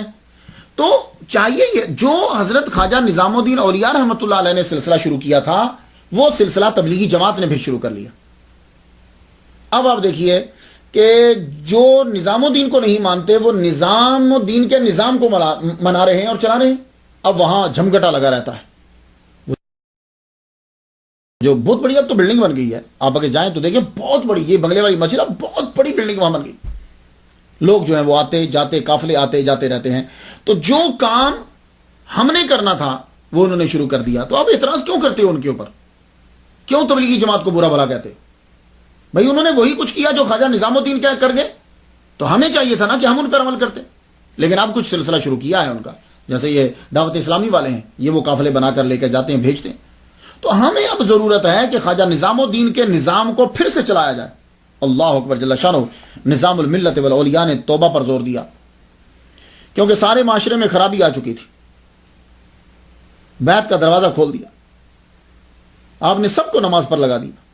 نماز پہ بڑا زور دیتے تھے یہ خواجہ نظام الدین اولیاء رحمۃ اللہ، نماز پہ بڑا زور دیتے۔ لوگ آپس میں یہی گفتگو کرتے، چاش پڑھتے ہو، اشراق پڑھتے ہو، تہجد کی کتنی رکعتیں ہوتی ہیں؟ تو جو پرانے لوگ آتے وہ آ کر پوچھتے قبلہ اوابین کے اندر کیا پڑھتے ہیں، تہجد کے اندر کون سی صورتیں پڑھتے ہیں، کون سی نماز کے اندر کون سی صورتیں ہوتی ہیں؟ سنا آپ نے؟ یہ ہیں ہمارے صوفیاء کرام۔ تو نظام کا جو نماز کا اعلان لے کر وہ جماعت چلی جو بستی نظام الدین میں پیدا ہوئی، اصل میں وہ ساری چیزیں خواجہ نظام الدین اولیاء رحمۃ اللہ علیہ کی تھی۔ مگر دکھ سے کہنا پڑتا ہے کہ جنہوں نے پوری دنیا کو اتنا بڑا نظام دیا، ان کے قبر کے اوپر اب امیر خسرو کا بسنتی کا کلام پڑھا جا رہا ہے۔ بھئی کیا خواجہ نظام الدین اولیاء قوالی کو دنیا میں عام کرنے کے لیے پیدا ہوئے تھے کہ قوالی مشہور کر دو، بھئی قوالی فرض ہے توحید کے بعد؟ نہیں، بادشاہ جو ہے وہ دہلی کے تخت پر بیٹھے۔ 11 تو وہ ہیں کہ جو آپ کی ہوش سنبھالتے ہوئے، ان میں سے 3 آپ کے عقیدت مند تھے، باقی سب نے آپ کے ساتھ دشمنی کی۔ دشمنی کیوں کرتے تھے؟ اس لیے کہ وہ خود گھٹیا بندے تھے۔ کوئی پولیس والا ہے، کوئی فوجی ہے، کوئی غلام ہے، تو وہ ظاہر ہے کہ سید زادے سے آل رسول سے لڑے گا، کیونکہ ان کی طاقت زیادہ ہے، ان کی عقیدت زیادہ ہے، بس وہ عقیدت سے ڈرتا تھا، اس لیے وہ دشمنی مول لیتا تھا سب سے پہلے۔ اور جب مشکلات آتی تو آپ صبر کرتے۔ قطب الدین مبارک شاہ بڑا یاش بادشاہ تھا، حضرت نظام الدین والملت والاولیاء کا دشمن۔ یہ نوچندی جمعرات کو تمام علماء اور مشائخ کو اپنے ہاں بلاتا، سارے مولوی قاضی سب جمع ہو جاتے۔ خواجہ نظام الدین اولیاء نہیں جاتے تھے، آپ خواجہ اقبال کو اپنا نائب بنا کر بھیج دیتے، اس کو بڑا غصہ چڑھتا۔ اس نے یہ کہا کہ دیکھو اب آنے والی جمعرات نوچندی آپ کو آنا پڑے گا، آپ خود آؤ گے، نہیں آئے تو لائے جاؤ گے۔ آپ نے فرمایا اچھا۔ آپ چاند سے پہلے ہی اپنی والدہ ماجدہ کی قبر پہ گئے۔ آپ کی والدہ ماجدہ کی قبر مبارک جو ہے دہلی کے اندر ہی ہے، آپ جایا کرتے تھے۔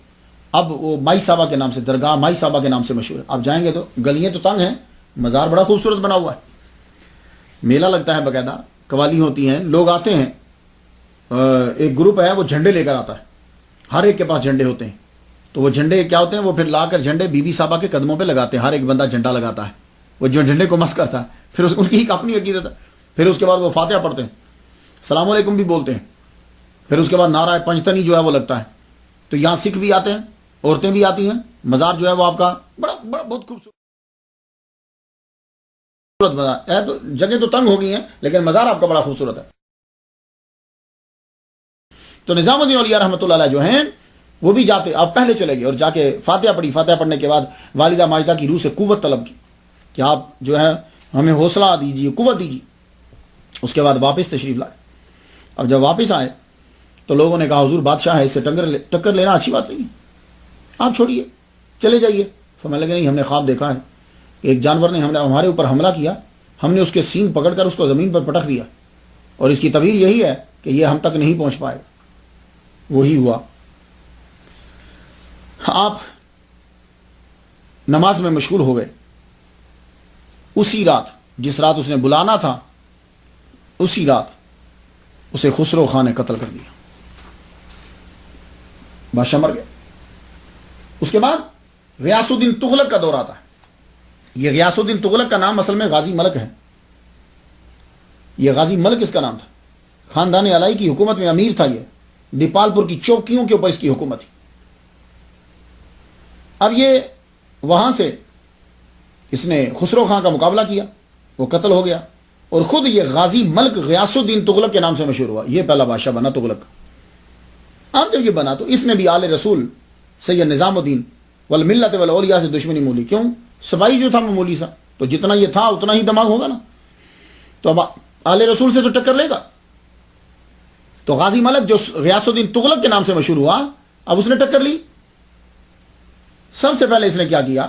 اور تو کچھ نہ ملا، آپ کی سما کے اوپر اعتراض کر دیا. بدعت ہے، ناجائز ہے. تو خود دیکھو کتنا بڑا ولی اللہ ہے کہ آپ یہ سما ناجائز ہے. اس کے لیے اس نے بڑے بڑے علماء کو اکٹھا کر لی. سارے مولوی قاضی جو آپ کے دشمن خلاف تھے. آپ کو پتا ایسا تو نہیں ہوتا کہ کوئی خلاف مخالف اور دشمن نہ ہو. خواجہ نظام الدین اولیاء کے بڑے دشمن تھے، بڑے مخالف تھے. سب کو اکٹھا کر لیا. مناظرہ ہونے لگا. خواجہ نظام الدین اولیاء رحمۃ اللہ علیہ سما کے اوپر دلائل دینے کے لیے خود حاضر ہوئے. اور اس دور کے اندر بڑے بڑے علامہ جیسے شیخ بہاؤالدین زکریا، ان کی نسل سے انہوں نے اپنا مقالہ بھیجا. سید علاؤالدین دہلی کے استاد، سارے دہلی کے استاد سب تقریباً علماء ان کے پڑے ہوئے ہیں، انہوں نے ایک رسالہ لکھ کر بھیجا. مولانا فخر الدین زرادی انہوں نے کشف القناع عن وجہ السماع لکھی. یہ ساری چیزیں بھیج دی اور عرض کی کہ آپ کو ضرورت تو نہیں ہے. اب آپ محفل میں آپ نے کسی کتاب کو دیکھا نہیں، حدیث سے دلائل دینا شروع کر دیے سما کے اوپر. آپ دلائل دیتے جائیں، سارے کے سارے ملا جتنے تھے سب چپ ہو گئے. ایک بیچ میں سے کھڑا ہو کے بولا آپ کوئی امام اعظم کا قول دکھائیے کہ انہوں نے کہا ہو کہ سما جائز ہے. کہنے لگے عجیب آدمی ہے تو، میں تجھے حدیث سے استدلال کر کے بتا رہا ہوں اور تو امام اعظم کا قول مانگ رہا ہے. تجھے سمجھ نہیں آ رہی کہ میں تجھے حدیث سنا رہا ہوں. غیاث الدین یہ سمجھ گیا کہ علماء انہیں چپ نہیں کرا سکتے، ان کے بس کی بات نہیں ہے، ان پہ غالب نہیں آ سکتے. وہ محفل سے، آپ بھی محفل سے اٹھ کر جو ہے وہ واپس چلے گئے. سما کے اوپر بڑی گفتگو ہوتی. میں اتنا عرض کرنا چاہوں گا کہ آپ لوگ پلیز گانے اور سما میں فرق سمجھ لیجئے. آپ اعتراض کرتے ہو گانے کو سامنے رکھ کے اور لفظ استعمال کرتے ہو اس سما کا. گانا تو واقعی حرام ہے، ہاں، لیکن سما پہلے یہ سوچ لو کہ یہ سما قطب الدین بختیار کاکی رحمہ اللہ سنتے تھے. سما جو ہے یہ حضرت مولانا رومی سنتے تھے. سما جو ہے بابا فرید الدین گنج شکر رحمۃ اللہ سنتے ہیں. سما جو ہے معین الدین اجمیری چشتی رحمۃ اللہ علیہ سنتے ہیں. سما جو ہے عثمان ہروانی سنتے ہیں. سما جو ہے خواجہ نظام الدین اولیاء رحمۃ اللہ سنتے ہیں. یہ پہلے یہ ذہن میں رکھ لینا، یہ سب اولیاء ہیں. اللہ اکبر جل جلالہ، جنہوں نے ملا سے بھی زیادہ پوری دنیا میں اسلام پھیلایا ہے اور ان سے بڑھ کر کوئی رب کا قرب حاصل نہیں کر پایا اس دور کے بندوں میں. پھر اعتراض کرنا، پہلے سما کو سن تو لو. سما ہے کیا؟ پتا کسی کو بھی نہیں ہے سما کیا ہے. جو بھی سما کے بدعت اور حرام ہونے پہ گفتگو کرتا ہے اس کے سامنے گانا ہوتا ہے. وہ جو طوائفیں گاتی ہیں اس طوائفوں کے گانے کو سامنے رکھ کے سما کو حرام کر رہا ہے. سما جاؤ، سما گانے والے کون ہوتے تھے؟ لکھنے والا باوضو اور باشرہ، گانے والا باوضو اور باشرہ، سننے والے باوضو اور باشرہ، اور 5 وقت کے نمازی. تو اس لیے پہلے سے غور کر لو، پھر اس کے بعد جا کے اعتراض کرنا. حضرت نظام الدین اولیاء نے فرمایا یہ لوگ سمجھتے ہیں کہ ہم ایسے ہی خانقاہ میں بیٹھ گئے ہیں. نہیں، ارے بھائی ہمیں کسی نے بٹھایا ہوا ہے. اللہ اکبر جل شانہ. اور جب سما شروع ہوتی تھی تو کیسے سما، آج کل تو قوالی بھی سما نہیں ہے. یہ پھر وہ اوپر محفل سما لکھا ہوتا ہے، نیچے وہ چرس پی کر وہ بیٹھا ہوا قوالی گا رہا ہوتا ہے. محفل سما کا غلط استعمال ہے. سما اور چیز ہے، یہ قوالی اور گانا یہ دونوں ملتے جلتے ہیں. یہ بات یاد رکھنا. وہ سما کیا ہوتی تھی؟ وہ بزرگوں کا کلام ہوتا تھا. یہ آج کل کی، ہاں اگر وہ سما جیسی چیز قوالی کے اندر ہے تو ٹھیک ہے، لیکن پھر بھی وہ شرائط ساری پوری نہیں ہوتی. آپ کیسے سما ہوتا تھا؟ سب سے پہلے تلاوت کی جاتی، تلاوت کے بعد جو ہے وہ اس کے بعد سما جو ہے وہ شروع ہو جاتی. اللہ اکبر. ایک مرتبہ کیا ہوا کہ نہ قوال تھا نہ کھانا تھا. آپ نے امیر خسرو رحمۃ اللہ سے فرمایا کہ میں قرآن کی تلاوت کرتا ہوں، اس کے بعد تم کلام سناؤ. اللہ اکبر جل شانہ. تو یہ جب اس نے دیکھا کہ مولوی تو قبضہ نہیں کر پائے تو غیاث الدین تغلق نے پھر آپ کو دھمکی دی کہ کہنے لگا دیکھو میرے دہلی پہنچنے تک تم غیاث پور کو چھوڑ جاؤ ورنہ میں تمہیں قتل کر دوں گا. آپ نے اس وقت پھر فرمایا ہنوز دلی دور است، ابھی دلی بڑی دور ہے. یہ تاریخ فرشتہ کے اندر یہ لکھا ہے کہ جو ہی افغان پور نامی گاؤں میں یہ پہنچا جہاں اس کا استقبال کرنا تھا، محل میں بیٹھا ہوا تھا، اس کے سامنے ہاتھیوں کی پریڈ جو ہے وہ دکھائی جا رہی تھی. ایک دم سے چھت گری، یہ چھت کے نیچے دب کے مر گیا. چلو جاؤ، تو خواجہ نظام الدین کو ماننا چاہتا تھا، پہلے چل، نکل گیا وہاں سے. غیاث الدین تغلق کے بعد اس کا بیٹا محمد بن تغلق جو ہے وہ بیٹھا. اس کا اصل نام جونا خان ہے. اب یہ بھی کیا کرے گا، لیکن اس کو معلوم تھا کہ میرے باپ کے ساتھ کیا ہوا ہے. یہ آپ کا بڑا عقیدت مند اور آپ کے پاس آتا تھا. آپ نے ہی اس کو بادشاہ بننے سے پہلے بتایا تھا کہ تو بادشاہ بنے گا، یہ سیٹ تیرے پاس آ جائے گی. بڑا عقیدت مند تھا. اللہ اکبر جل شانہ. حضرت نظام الدین اولیاء رحمۃ اللہ علیہ سے اس کی عقیدت اتنی تھی کہ آپ کی قبر مبارک پر پہلا گنبد اسی نے بنایا، جنازے کو کندھا اسی نے دیا. کتنی دیر تک یہ چلتا رہا. اللہ اکبر جل شانہ. خواجہ نظام الدین اولیاء رحمۃ اللہ علیہ شریعت کے پابند، سنت پر بڑا عمل کرتے تھے. اب یہ ہاتھ دھونا بعض اوقات ہم لوگ بھی چھوڑ دیتے ہیں اگر ہم نے پہلے سے ہاتھ دھوئے ہوں. آپ ایک بہت بڑی محفل میں بیٹھے اور وہاں جلوہ فرمائے، اگر آپ اٹھ کے جاتے ہیں، آپ باوضو غسل کر کے باوضو ہو کر بیٹھے ہوئے، ہاتھ آپ کے دھلے ہوئے ہیں، گندے نہیں ہیں. کھانا جب شروع ہونے لگا تو آپ سوچ میں پڑ گئے کہ میں نبی کی سنت مجھ سے مس ہو رہی، میں اگر اٹھ کر جاتا ہوں تو سارا مجمع جو ہے وہ پریشان ہوگا، تو کیا کروں. آپ کے مرید جو ہے اس بات کو سمجھ کے وہ گئے اور جا کر انہوں نے یہ پلو پورا پانی کا بھگو کے اچھی طرح لے، جیسے اسفنج جو ہے نا وہ پانی یوں لا کے کہنے لگے حضور اب ہاتھ کیجئے. تو آپ کے ہاتھ کے اوپر یوں پانی ڈالا تو آپ نے اس طرح وہ سنت، اس سنت کو بھی پورا کر لیا. اللہ اکبر جل شانہ.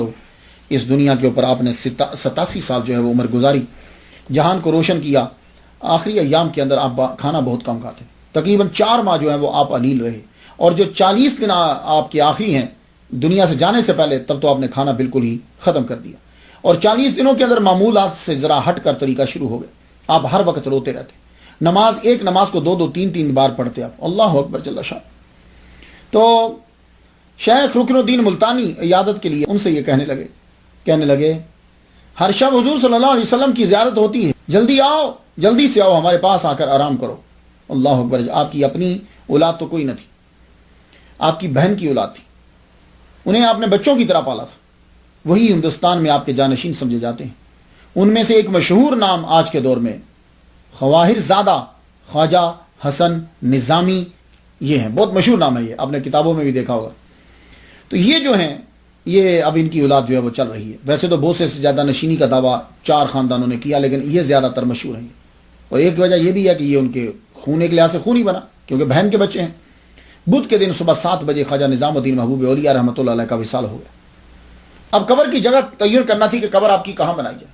تو شیخ رکن الدین نے انہوں نے پوچھا خواجہ اقبال سے کہ جب لوگ آپ سے ملنے کے لیے آتے تھے یاران طریقہ تو آپ کہاں بیٹھ کر فاتحہ پڑھتے تھے؟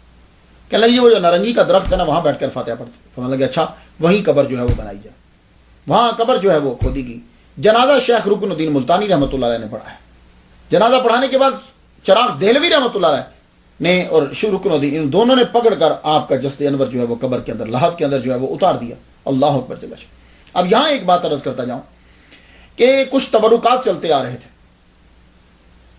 خواجہ عثمان ہرونی، پھر معین الدین اجمیری چشتی، یہ وہ تبرکات جو ہیں بابا فرید الدین گنج شکر رحمۃ اللہ علیہ نے جب دنیا سے جانے لگے تو آپ نے حوالے کر دیے تھے کہ یہ دے دینے ہیں نظام الدین کو، ان کا حقدار وہی. نظام الدین جب دنیا سے جانے لگے، اب ایک روایت جو لکھی ہے جو نظامیوں میں چل رہی ہے وہ یہ ہے کہ عصا، مصلح، نالین اور وہ جبہ جو حسن بصری رحمۃ اللہ علیہ کا چلتا آ رہا ہے مولا علی کا، وہ آپ ساتھ لے کے دنیا سے تو ان کی قبر کے اوپر علامہ اقبال شاعر مشرق نے بھی حاضری دی، مہاتما دی، بڑے بڑے لوگ ان کے دربار پر آتے ہیں. میں ان کے لیے فاتحہ پڑھ چکا، آپ بھی ان کے لیے ضرور فاتحہ پڑھیے گا. اللہ تعالی ہم لوگوں کو ان کے صدقے سے حقیقت سے آشنا کرے. اجازت دیجیے. وآخر دعوانا الحمدللہ رب العالمین.